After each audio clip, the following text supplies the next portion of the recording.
เ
ở đâu mà đẹp chứ? Ở đâu mà đẹp chứ? Ủa, ai cho con nón đấy? Ai cho con đấy? Thì đi đây phải sắp mưa, đi còng vô nào. Đi. Làm bám vào đâu? Con đang còng vô cho mẹ hả? Rồi đi nào.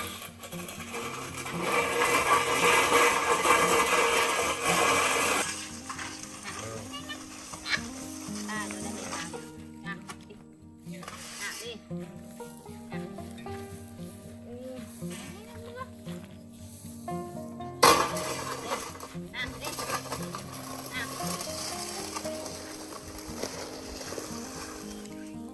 Đó, mạnh chưa? Hai mẹ con mình kéo mạnh ha.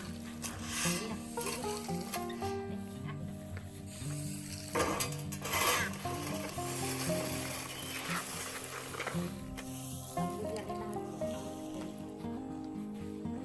Đứng đấy. Xem mẹ làm này. Cô đứng xem mẹ làm này. Khỏe không? Hả? Cầm bao đây là nhiều lắm. Đây nào.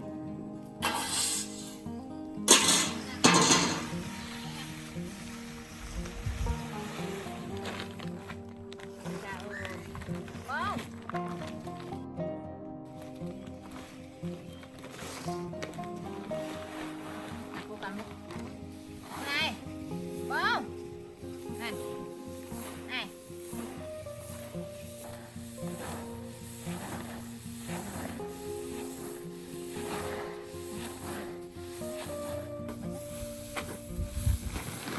Nào. Thêm nữa. Quay xuống nữa.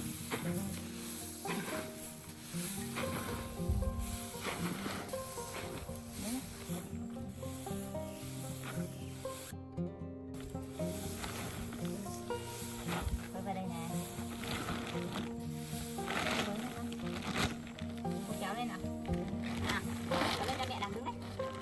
Kéo nào. Đứng lên hộ mẹ kéo nào. Nào, tự làm với mẹ nào. Nào.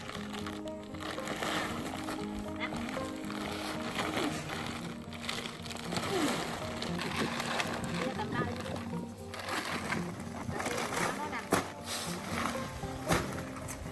Mang đây nào.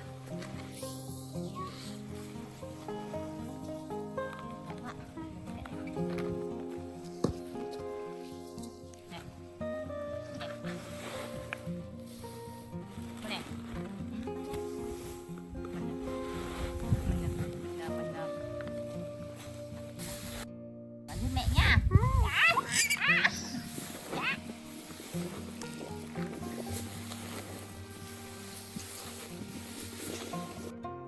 Ôi nhà cào ngô cho mẹ à? Dạ sao? Trời ơi. Cào ngô cho mẹ đúng không? Phải không? Wow. Phải không? Phải không?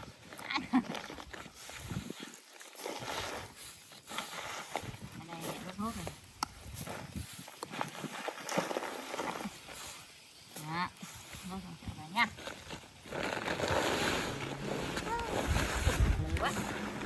Quay ra đây để xem nào.